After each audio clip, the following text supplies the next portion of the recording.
So to start with our square roots, I'm going to have us do one of those like little explorations. I'm going to establish a pattern, and I want you to extend it, okay? So it's going to look something like this. 1 squared, 2 squared, 3 squared, 4 squared, 25, 36, and some blanks. So I want you to establish a pattern and extend it. In class, I want you chatting about this. Zoomers, I'm going to try to throw you in some breakout rooms. For time purposes, to get you working on your homework a little quicker, I'm going to kind of roll through this. So 1 squared is 1, 2 squared is 4, 3 squared is 9, 4 squared is 16, which means I would need a 5 squared to get to 25, a 6 squared to get to 36, a 7 squared to get 49, 8 squared to get 64, 9 squared to get 81, and 10 squared to get 100. Okay? So we saw the pattern and extended it, right? Now the question is, so we can square something, but with all math, there's an inverse operation. So what we're going to be looking at is how do we get from here to here? Right? How do we get from the 100 to the 10, kind of? So that's what we're going to look at for the next part of our exploration, okay? So this next exploration, I'm going to set it up. We're going to have square root of 1, square root of 4, 3, 4, square root of 25, square root of 36, square root of 49, 8, 9, square root of 100. So it's kind of lining up with what was above. I'm going to throw us in the breakout rooms again, and I want you to establish and extend the pattern, please. All right, everybody. So let's take a look. I think the easiest way when I did it was I established my bottom was going to go like this. Because I can count real good, okay? You can count real good. That was I did that on purpose. I can also count well. But we're looking at doing the inverse of what's happening above. So to get the 3, I'm going to need to do the square root of 9. So do you see how we're doing the inverse? 3 squared is 9. To get from 9 to 3, I would undo that by taking the square root. So we're dealing with an inverse operation. The square root is the inverse of squaring.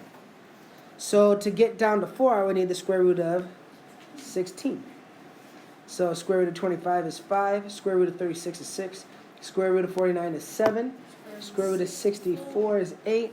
Square root of 9, or 81, is 9. And the square root of 100 is 10. So as of all math, we need ways to do things and undo things.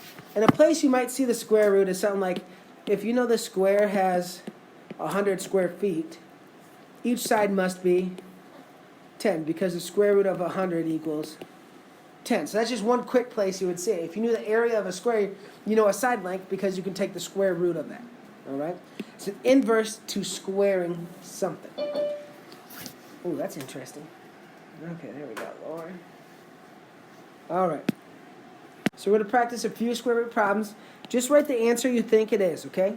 If you're not 100%, that's cool, because what do I think about mistakes? Valuable. They're valuable. And we can still learn from them. So I want to know the answer to these 3 square root problems, or what you think they are. So just take about 30 seconds, get answers, and then we'll check them against mine. Isaac, what'd you get for square root of 121, my man? 11. 11, me too. So what times itself equals 121? The answer is 11. James, what'd you get for this middle one? -8. That's what I got too. We're going to come back to that and talk about that one in a moment too. And let's go with, I can't see everyone. Mikey, what'd you get for this last one? -512. -5/12. All right, that's what I got. Now I want to talk about this one because you might be thinking about something from the other day with like the negatives and where the negative is, right?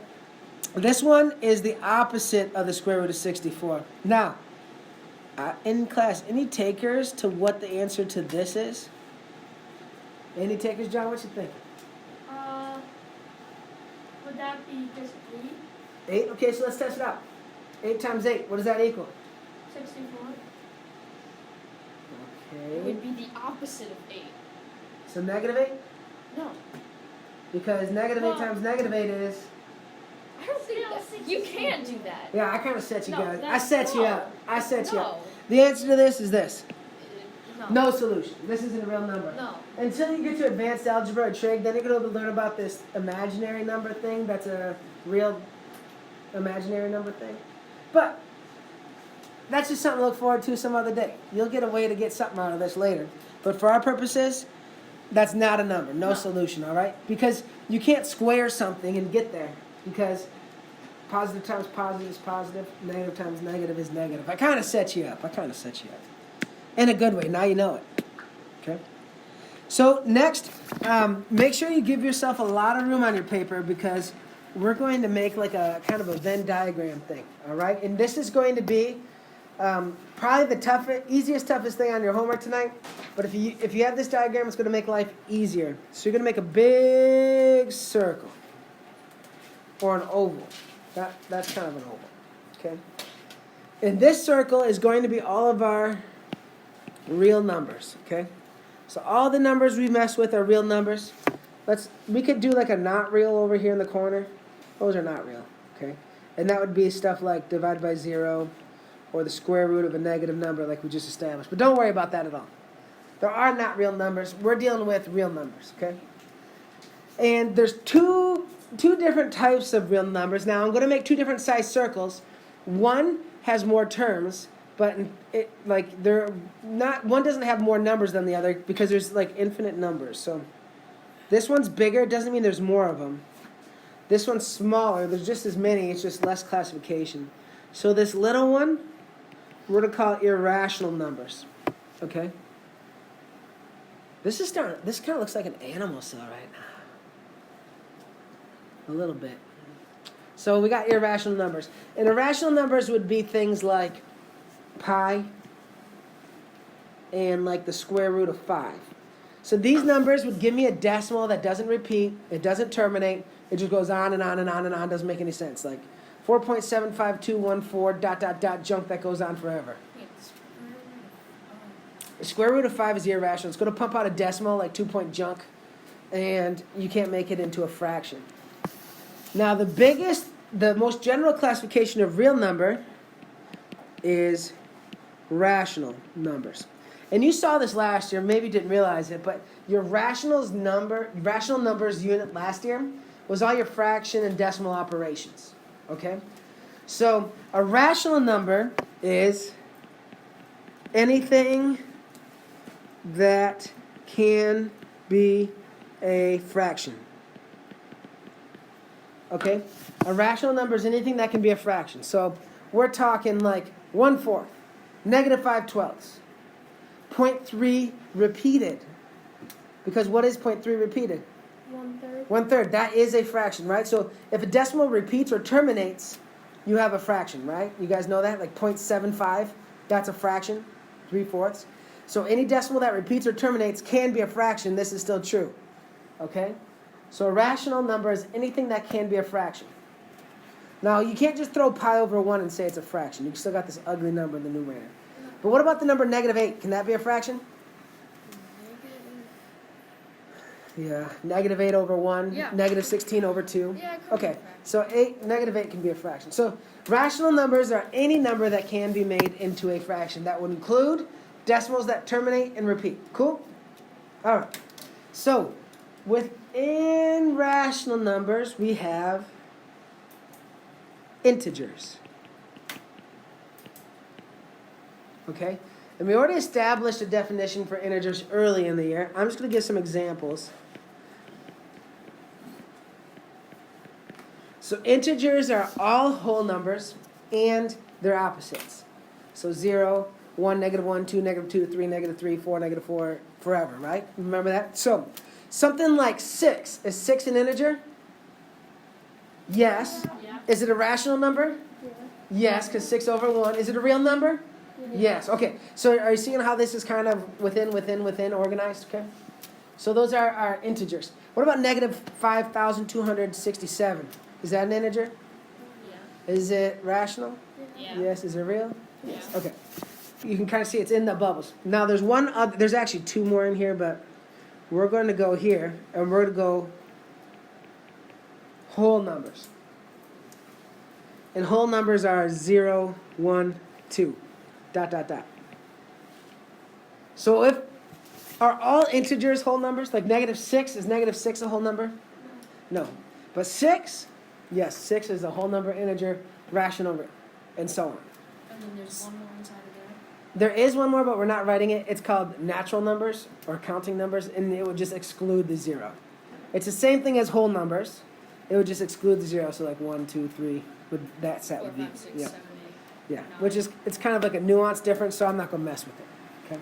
But if you ever see like natural numbers, it excludes 0. And I was like, 0's kind of natural, right? But it's by definition. It doesn't exclude 0 as a digit, it excludes the number 0. Good question. So let's practice classifying a few things. The number 24. Dylan, my man, you're going to help me out. I'm going to just ask you, like, is it this? Is it this? And do your best to tell me. So unmute yourself there, Dylan. All right, Dylan. So is 20, so I'm going to go to the smallest bubble first. Is 24 a whole number? Yes. No? Like 0, 1, 2, 3, 4, 5, 6, 7, 8, 9, 10, 11, 12, 13, 14, 15, 16, 17, 18, 19, 20, 21, 22, 23, 24, 25, 26, 27, 28, 29, 30, 31, 32, 33, 34, 35, and so on. What is it? Is it whole? Yeah. Okay, whole. Now, is it an integer? Integers would be whole numbers and their opposites. Yeah, it's a whole. Yep. I'm just going to write int because I'm feeling like not writing everything. Okay, is it rational? Can I make the number 24 into a fraction? Yeah. Yep, 24 over 1. So it is rational. I'm shortening that one up. Rational. Okay? And is it a real number? Is it? Yeah. Yeah, it's really, really real. Okay? Thank you. Why? There it is. So 24, I would also, it's also that natural number, but I'm not worried about natural. Okay? So it's whole, it's an integer, it's rational, and it's real. Thank you, Wyatt. So next, I want to look at a third. 1/3. And I'm going to Amelia in person, Amelia. All right, let's go through. Is it a whole number, Amelia?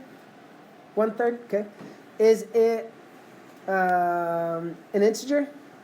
A whole number or an opposite? Okay, no. Is it rational? Can I make it into a fraction? Yes, in fact, it is a fraction, right? Okay. And is it a real number?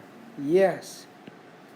So I think you're going to be able to see how that chart kind of helps you stay organized. Last one. I'm going to go to Neva. Neva, good to see you today. Square root of 7. What can you tell me? What kind of number is it?